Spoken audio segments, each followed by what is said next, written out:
Thinking about it, I think this is probably the most normal looking season of double dip draft I have seen. Yeah, I love how like me and Spood, we seeded the divisions. Things are going like all according to plan. Hmm. Things are basically like exactly as expected. Like, of course, the people that are top seed are winning all our matches, and the Yeah, people right below them winning everything, but against the top seeds, et cetera, all the way down. yeah. And it all makes sense, and we have like a diversity of differentials and standings and stuff. And hey, is that screaming I hear outside? I think that's Skull and Rocket.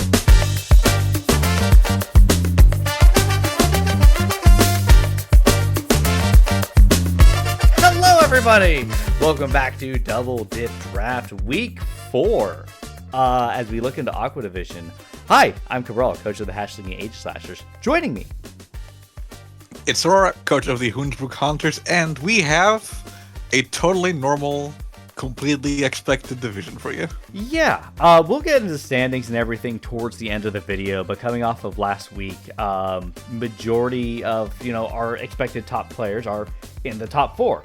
And the bottom players, who are tiered, according to the tiering we have, are that way. So Aqua Division is one of the more normal looking, other than if you want to get into the numbers of differential in week 3 with 14, 11, 10, 2.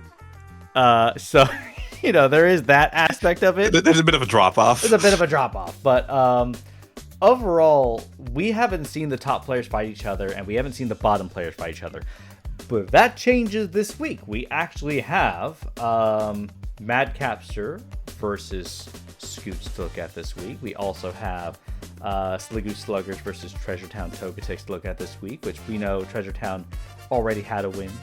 No, that was last week. Sliggoo Sluggers, though, fights Bayou Bellibolts this week. My bad. Had my weeks all mixed up and shuffled around.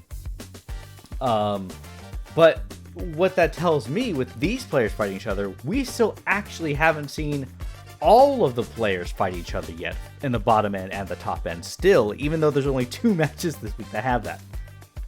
Yeah, which does mean that the people in top division, like by force, will be getting more wins among themselves, but also forcing losses upon each other, meaning that things can actually start shifting around rather than it just being static for like basically 3 weeks in a row now. Yeah, for sure. And this by far, the standings for week 3, Aqua has the most contrasting. Rocket, Magma, and Skull are all fairly, I'd say, like, if you look at the differentials and not the tierings and the scores and stuff like that, look fairly normal to a degree. Skull is different, but the other ones look fairly normal for their scores. Their dip, at least. Not just who has them, but Yeah, nothing much crazy going on here, but you know what is crazy? This first match that we've got for you, which features Bick of the Blood Moon Bears versus Jason of the Hartford Honchkrows. Yeah, and we see roughly the same setup for both of them from the past few weeks, and honestly, as you said, we were looking at all these. Don't fix what's broken, or whatever's not broken. What is it? Don't change what's not broken. Don't fix what's not broken. Don't fix what's not broken. And it's also a case of Jason's team is very lopsided with these are his top 6. These are where all the points are. Yeah. We do see Decidueye come though, and that's actually new. I wonder, that's probably for Iron Hand specifically, and probably also Iron Treads, the spare tire. Yeah. Can also help with some spin blocking. Oh yeah, and maybe come in on Terapagos. Yeah, that's true. So you know what, Decidueye is not a bad bring to this actually, other than Miascarada. And actually, what does this team do against Miascarada? Can you tell me real quick? Because die. Yeah, I. Yeah, no, it's a case of against Miascarada into this team. Jason just has to get the read right. He has to know I'm expecting you to click Flower Trick. I'm gonna go into my Grass type or my Dragon type. I'm expecting you to click a Dark type move. I'm gonna go into my Dark type. Or Landorus, maybe? Lando, maybe? You know what? Dark is really free into this team, I just realized. Yeah, Greninja doesn't exactly take hits.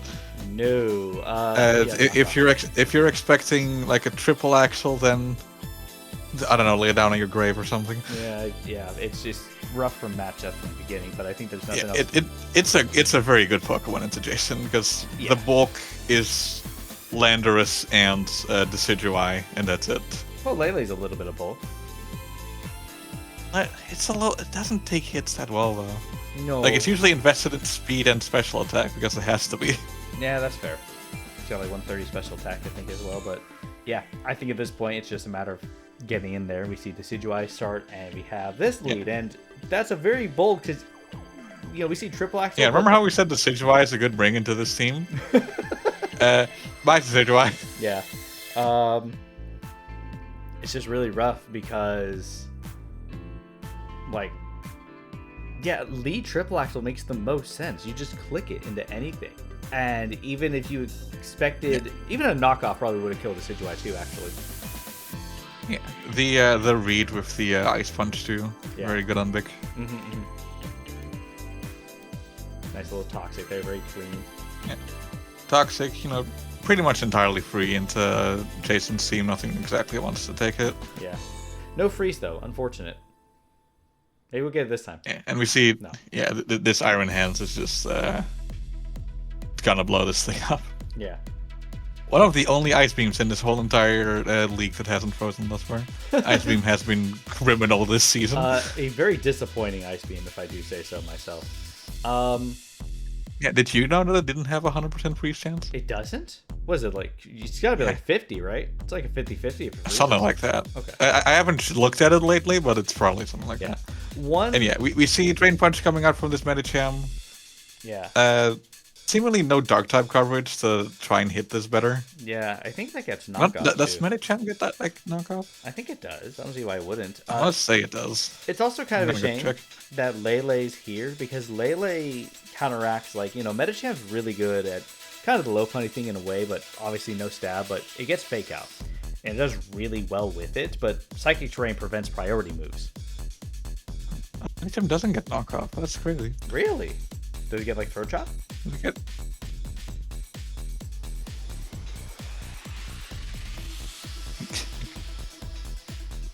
It gets Thief. Cool. Aura Spheres is very rough into a Terra Fairy Diancie, and I wonder if there was even Psychic moves to maybe click or something, or...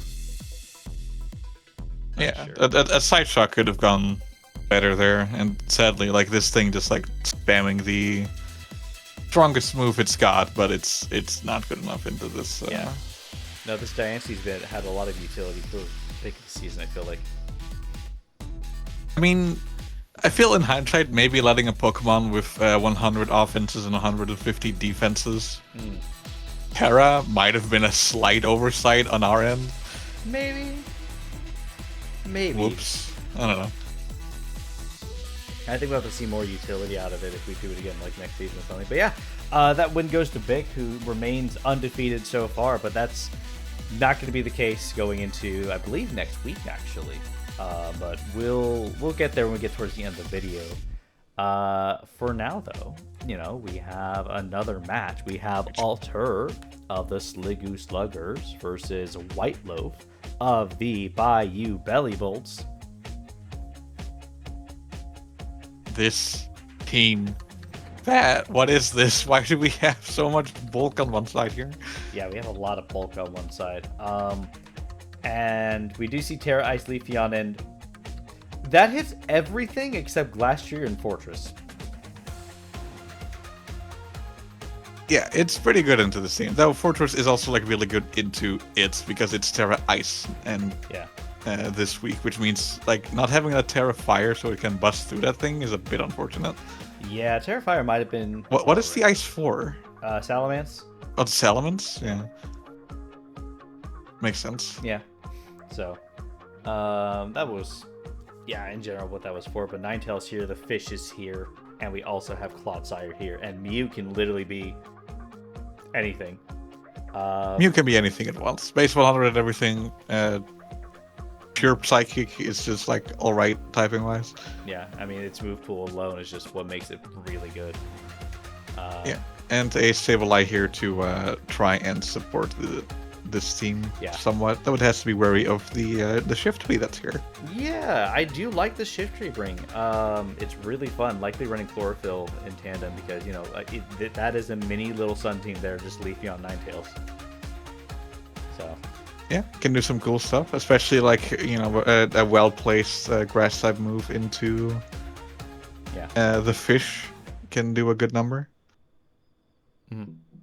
For sure. But I think there's not much else really to be said. I think we've seen kind of Alter's playstyle mostly relying on the fish, which has started to understand that. I think there's a level of Alter is picking things up, but still has that new player, like that new car smell. He's got that new player smell to him still, and trying to figure out competitive Pokemon. Because, if you haven't played in a while, or if you're newer to the draft, or if you're here just hanging out with us, by the way, welcome. By the way, if you're not one of the players,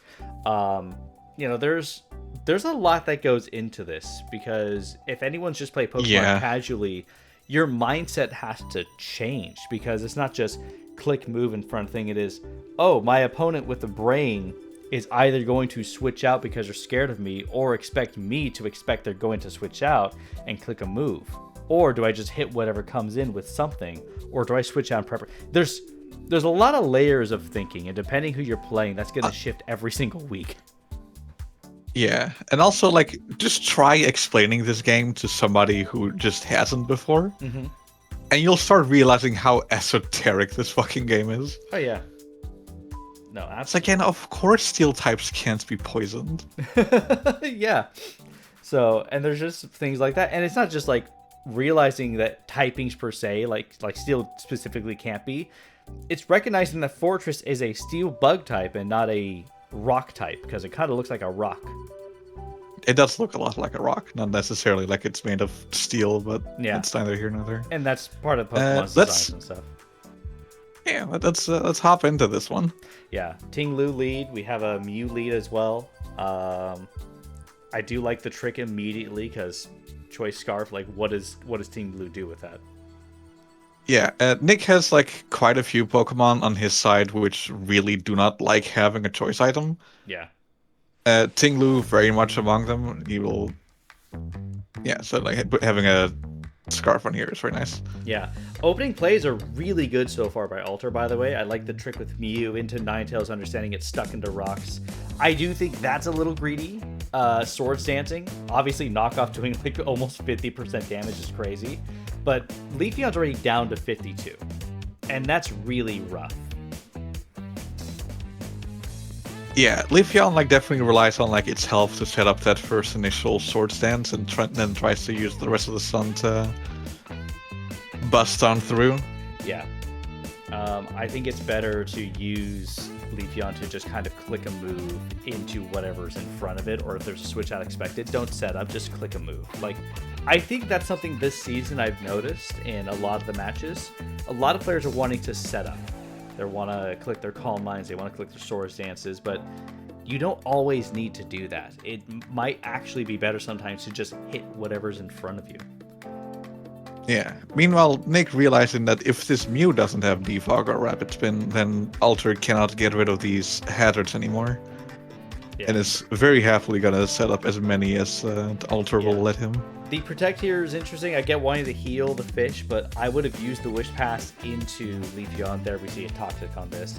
I was actually in the same building with Alter during the match, and I hear from across the room, "Oh, it's a Steel type."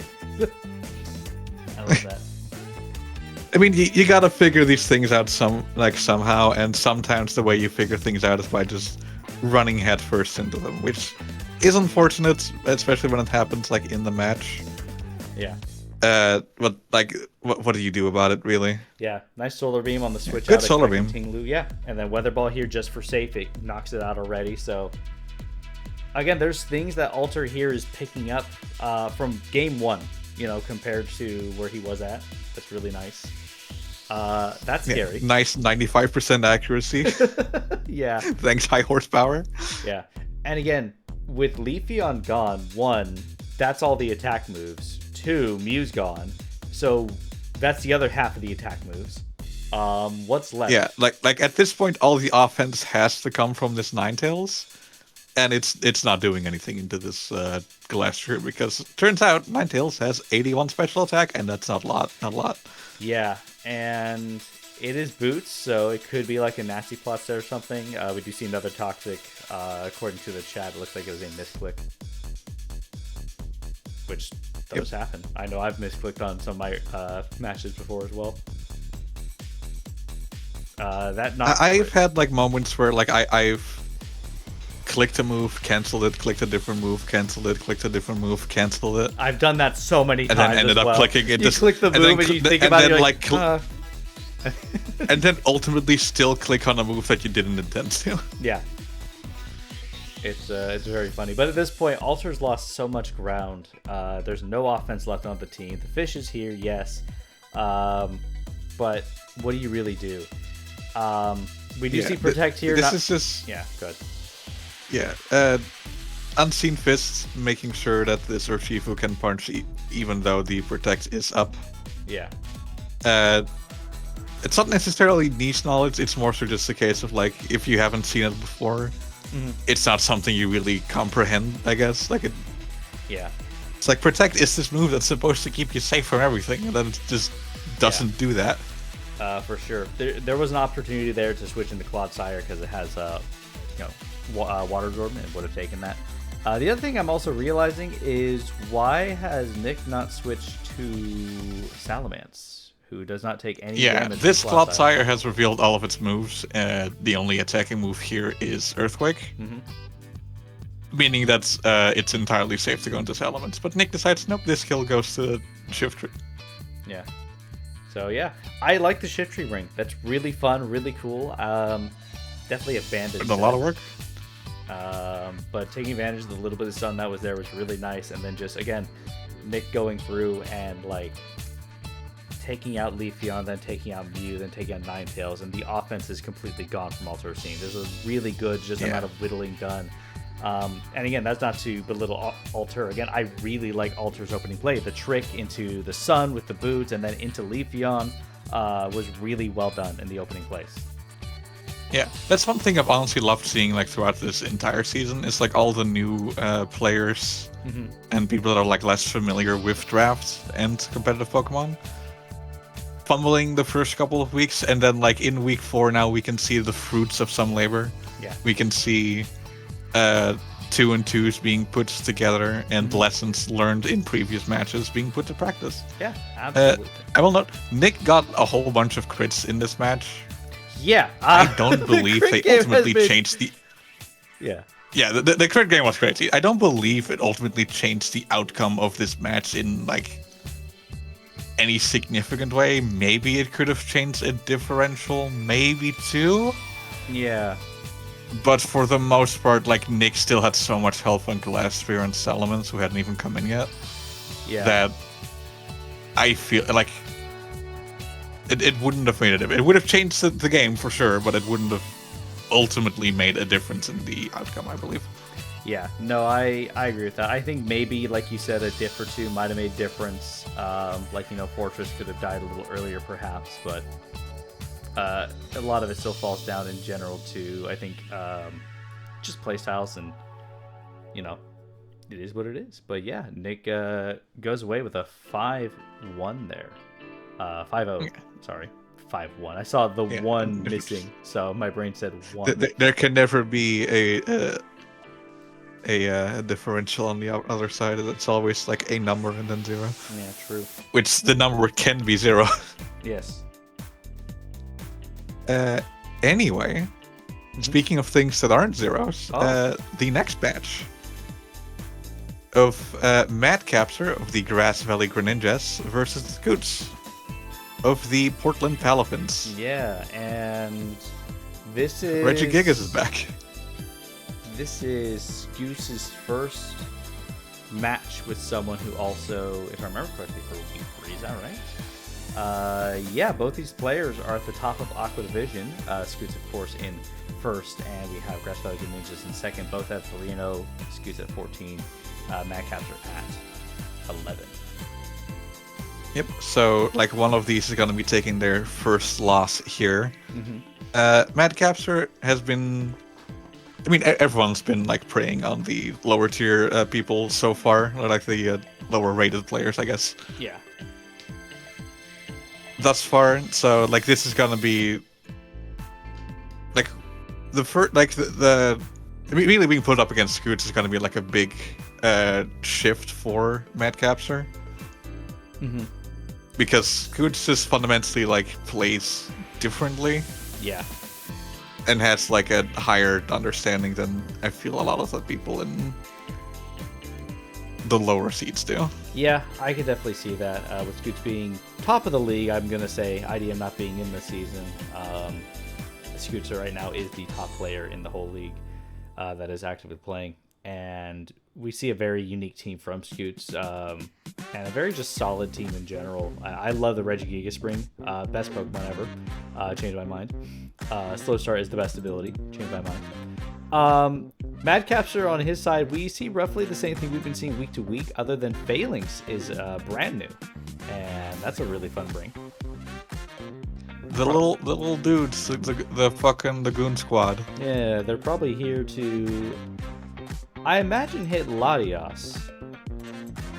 Yeah, well, they are Terra Bug, and they learn First Impression, so the idea very clearly is to just be like, hey, this thing is much faster than I am and weak and or neutral to bug. Yeah. I would like it gone, please, and thank you. Yeah, no, that makes sense.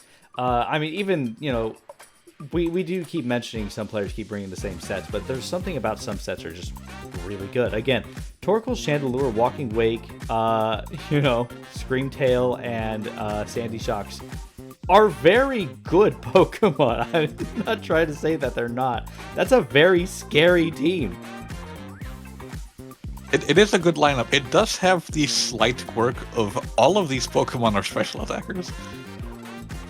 Phalanx is there. Like Phalanx is here to bring to bring the like physical offense. Yeah. And that's it. Everything else here is going to be going special. Yeah. I mean, like Screamtail kind of can go like either way, but like its special move pool is just better. Yeah.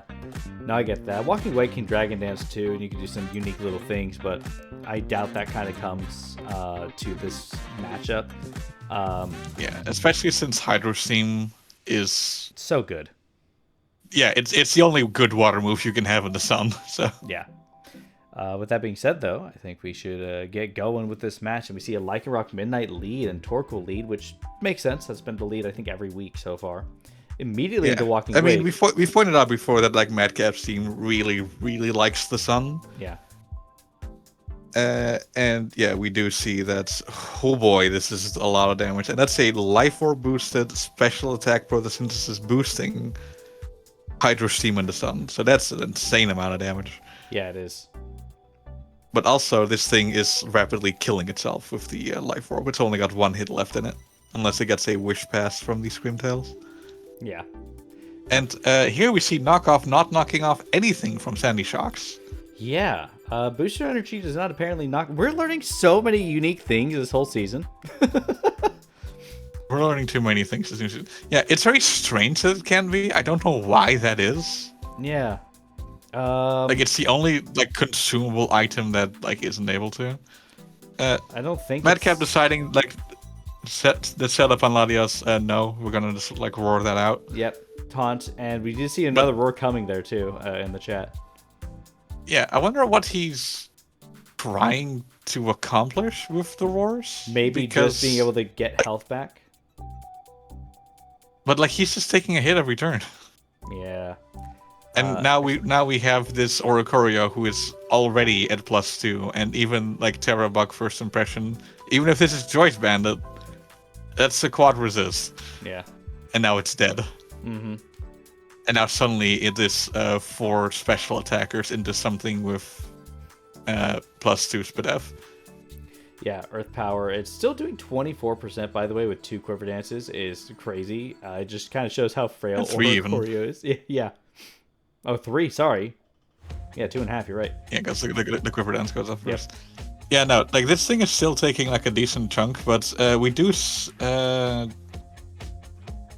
basically have its full moveset now with Roost, Taunt, Quiver Dance, and Air Slash as the only offensive option. Yeah. So despite the fact that this thing is, like, if Scoots just plays it safe, never going to die, he still has to like play it slow, play it calm, and make sure that he... I wonder if this thing has body press. No, it doesn't. If it had body press, I wonder how much it would have done to this thing. There's not a lot of physical bulk on Oricorio, if I remember correctly. No, and I am curious about clicking Stealth Rocks on Oracle. Yeah, getting a hit off could just be nice in general, you know? Yeah. Madcap going for the Wish, trying to like regain like some kind of health. Like if he can Wish Pass into Chandelure, there's still like a bit of a chance. Yeah, that's so true actually. Which is kind of a but shame. The problem is that like Scoots, like with this fast taunt, like he's never gonna let him. No. And with the Roost also like just being able to keep this thing at a very comfy HP, where even if this Screamtail like crits, it doesn't matter. It's gonna do like 40. Now it's kind of a shame here. So we do see Chandelure come out, Shadow Ball, and I'm wondering if in the sun with the Fire Blast, could that have knocked this out or brought it down low enough, right? So we saw here basically it would whittle down with the burn, and then it would roost, and then it would just keep doing its thing. However, with Sun having been upward from Torkoal, and always knowing this is always going to click Taunt on Screamtail, could Madcapster have come in with Chandelure on a Taunt, clicking a Fire Blast in the Sun, doing a lot of damage to this thing? Because we saw Sandy Shocks doing neutral Earth powers of like 24-25%.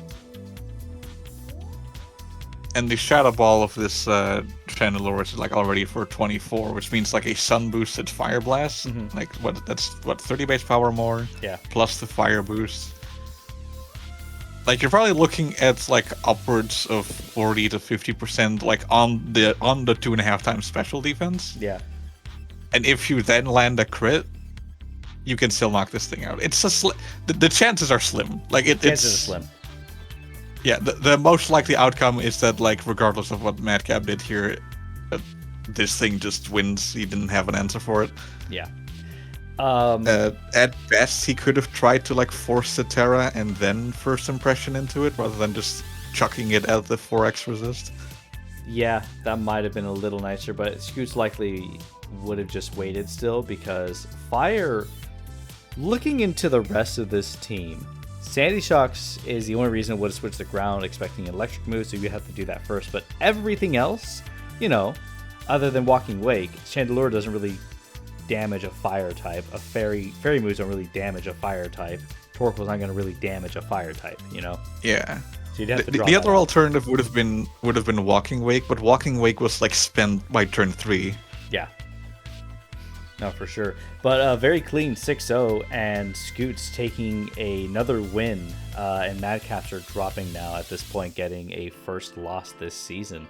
A big loss as well, because we're going to see that diff, you know, drop from, I think it was at 11, so we'll go over that when we get there. But one last match to go over. Yeah.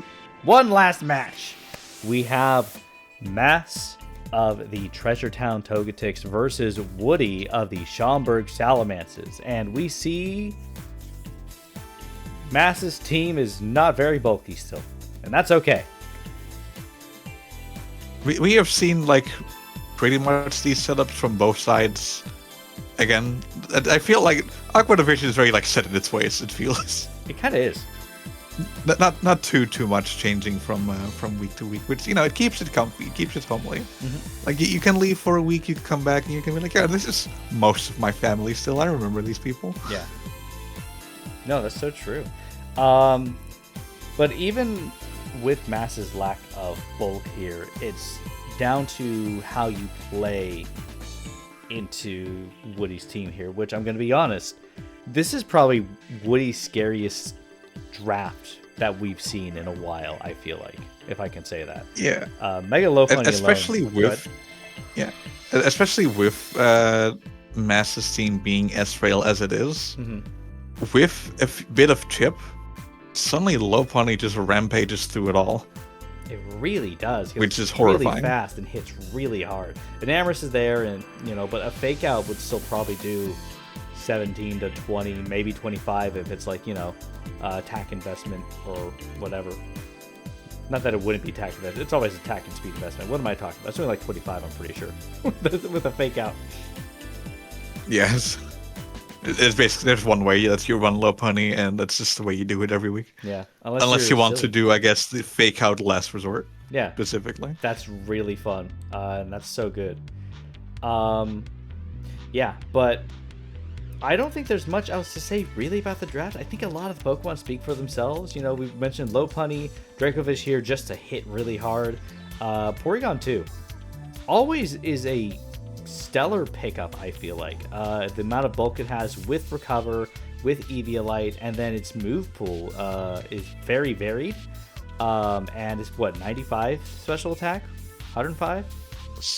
Something like that. It's not bad. It's pretty decent. It's 105. It is 105. Oh, I can't believe I nailed it. Let's go. It gets Thunderbolt. It gets Ice Beam. Tri-Attack is so good. It gets Download, which is great to run just to hit stuff. Toxic, T-Wave. Porygon, frankly, is a felony of a Pokemon. The fact that they gave this thing an evolution so it can use what do you call it? The Violite? Oh yeah, Eviolite, yeah. It's ridiculous. Like, this thing's defenses just go so hard, and like with Recover, and just being a pure normal type, so it's the only thing that you're gonna hit it with is fighting type moves. Mm-hmm. Which makes you very predictable. Oh yeah, for sure. Sigilif on top of that is really fun. I've been thinking about it. I might want to pick that up next season. I don't know. It sounds kind of fun. It gets Psycho Shift, which basically transfers ailments from yourself to an opposing opponent. You can do Toxic Orb or Burn or Flame Orb to be able to get that on you if you want to. Not that you do Toxic Orb. It's not as common. You can. It's kind of funny. Flame Orb is better just because it has the attack drop associated with it. Exactly. So having just basically a fully accurate Will-O-Wisp. Yeah. Which is really cool. It gets Greens, it gets Tailwind, it's got decent special attack as well. I think it's like 85 or 90. Nothing crazy. It gets Cosmic Power. It does get Cosmic Power, which is really fun. Again, I like Woody's team.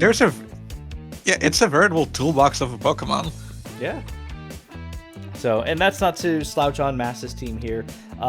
Both Enamorous and Thundurus are terrifying in their own rights. They hit really hard. They go really fast. In fact, Mass's team is relatively speedy with Azelf over there also going fast and hitting very hard with a very decent move pool. I'd say it's a discount Mew without the bulk. Yeah, basically. Like, it it's invests like a a little bit more in its offenses. It's like bargain bin Mew. Yeah, it invests a bit more in its offenses, but sacrifices the move pool and the bulk for it. Yep. It's still got a good move pool, but like it basically needs to be special because like on the physical end you get like Zen Headbutt. You get U-turn. And like Elemental Punches, whereas you can do like Thunderbolts and Dazzling Gleam and shit. Yeah. On the special side. Yeah, I think without further ado though, let's go ahead and take a gander. As take a gander into maybe the abyss. We get a U-turn here or something, or we just run away because of fake out. I don't know. Who's to say? Yeah. Well, Woody has to say, and Woody says you run away for fake out. Yeah. I do like the Intimidate with Quillfish. That's really nice for Lopunny, actually. We do get some Toxic Spikes set up here. We just got to watch out for Rotom likely defogs, and so does Sigilif. Sacrificing this thing like while just getting a bunch of spikes up while you don't know if the Sigilith and or the Rotom have any kind of defog on them, I feel is potentially a waste. Yeah. And we're and like something had to be like sacrificed to the altar that is the fucking duck.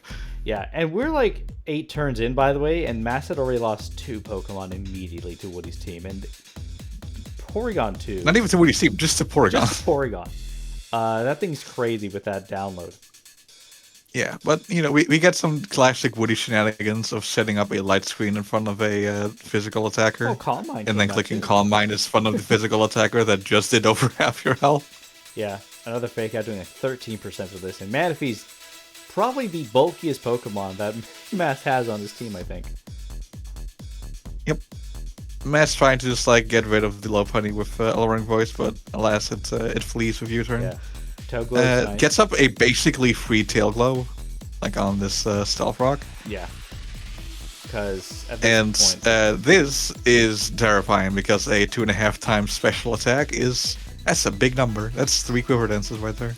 Yeah, it is.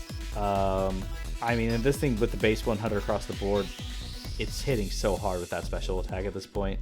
And with the special defense drop, of course, this thing dies to an Alluring Voice. So Mass immediately making a nice little comeback. Going to Excadrill, expecting an electric attack is really safe. Mold Breaker's very fun. Yeah,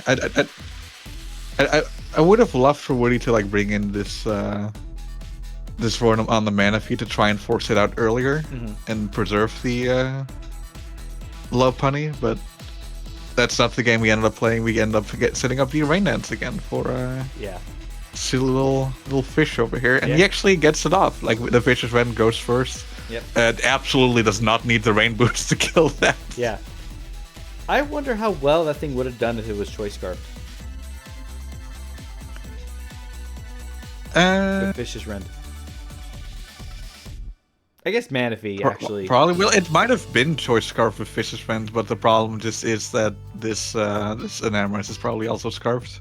Oh, that could be the case. Not just for fish, but for Lopunny. You know what? I'm pretty sure this Enamorous is scarfed. Yeah. So. But yeah, actually, it looks like says, actually, yeah, we have it over here on the side. If Enam wasn't scarfed, yeah. Yeah. So. No, yeah. So that fish was 100% scarf and would have ran through.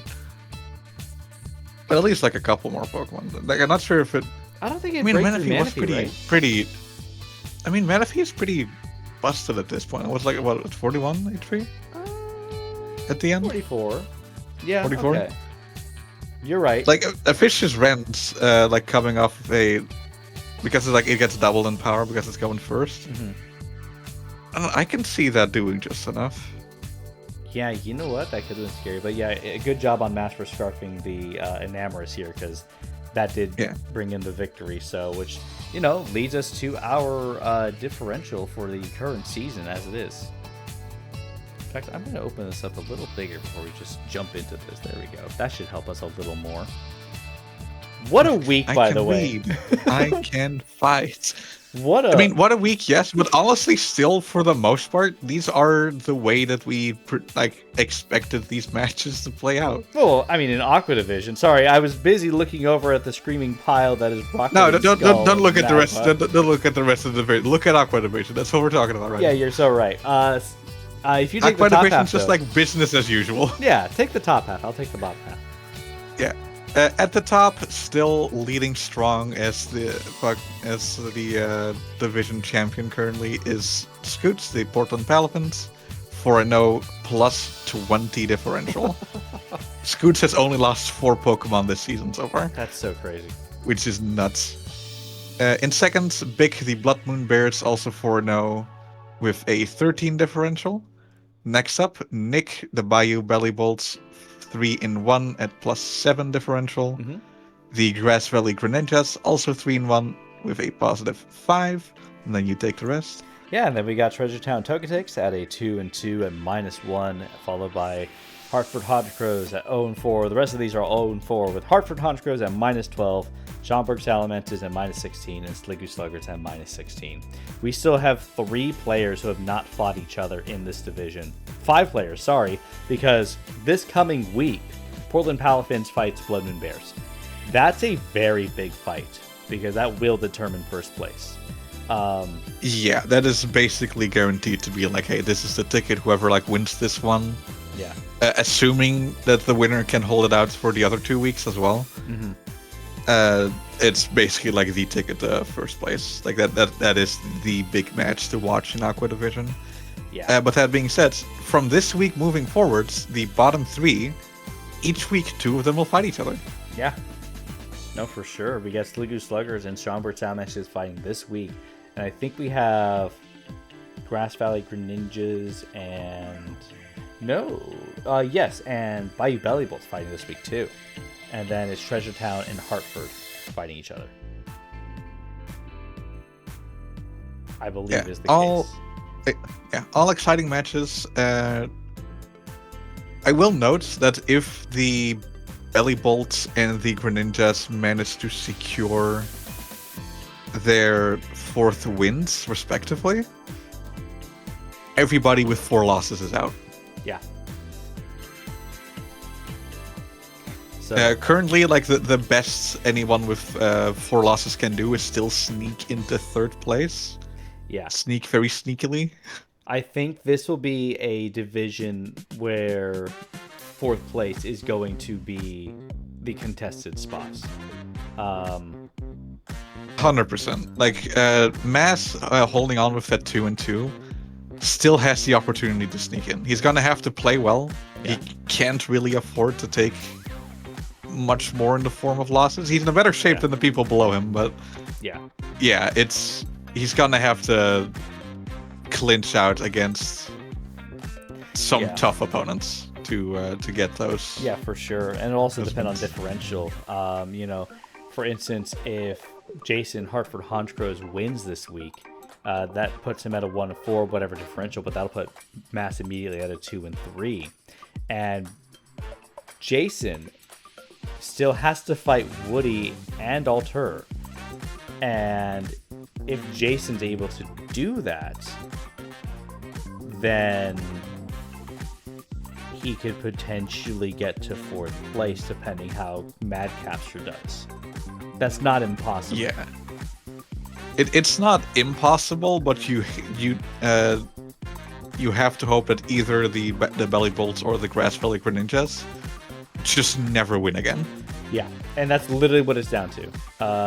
If Bayou Bellibolts or Grass Valley Greninjas want to stay in league, they have to at least get 1 more win somewhere on their path. And Mass has to... Yeah, they need to get 1 more win, and for Mass, taking 2 more losses basically guarantees that the door will be shut. And that basically, like what we're looking at now, is going to be roughly the final standings. Yeah. But my goodness, what nightmare is happening in Rocket? Yeah, like the screaming hasn't stopped this whole time. I'm very worried. Because, like, I just checked my own address. I live in Rocket. Wow, that's so crazy. Those must be the internal voices you're hearing, because, wow, yeah, you're going to have to join Spood and I over for Rocket Division, because when you have 6 players with the same win-loss, yeah, don't worry, we'll have a good time talking about that. Magma is very mathematical looking, which is really funny to me. And then... Yeah, Magma is by far the most satisfying right now. And Skull, what the fuck is this differential? What the hell's going... It goes up and down and then back up and back down. It does. It's a roller coaster. Right. Yeah, you know what? You gotta check out the other divisions for those things, because we're done here in Rocket. So thank you all so much for joining us. We hope you had a great time. We will see you in Week 5. And Week 5 will, I think, determine 1st through 3rd for Aqua Division. We're going to know who's going to playoffs at that point. Yeah, it's going to be like very big matches and exciting matches too. Like these are like there's really good like matchups going into Week 5 that I'm very excited to watch from every division, honestly. I mean, like this week is goated as hell. Yeah, and I've said this with Spood a lot of times. Week 5 is usually when you figure out roughly who's going to make it to playoffs, who's not. You can't say that for Rocket. I mean, you can't say that for Rocket. The thing is, usually like Week 5, like you have like some idea of like, okay, like this is probably going to be at least like someone like gonna be like sitting comfy for 1st place. Some people are starting to get like mathematically eliminated. Yep. But yeah, for some other divisions, that is, it's a lot more difficult to say, because this has been a doozy of a season, and really I cannot wait to see how this continues. Yep. All right, but that's it for us. We'll see you all in Week 5. Take care. Bye-bye. Bye.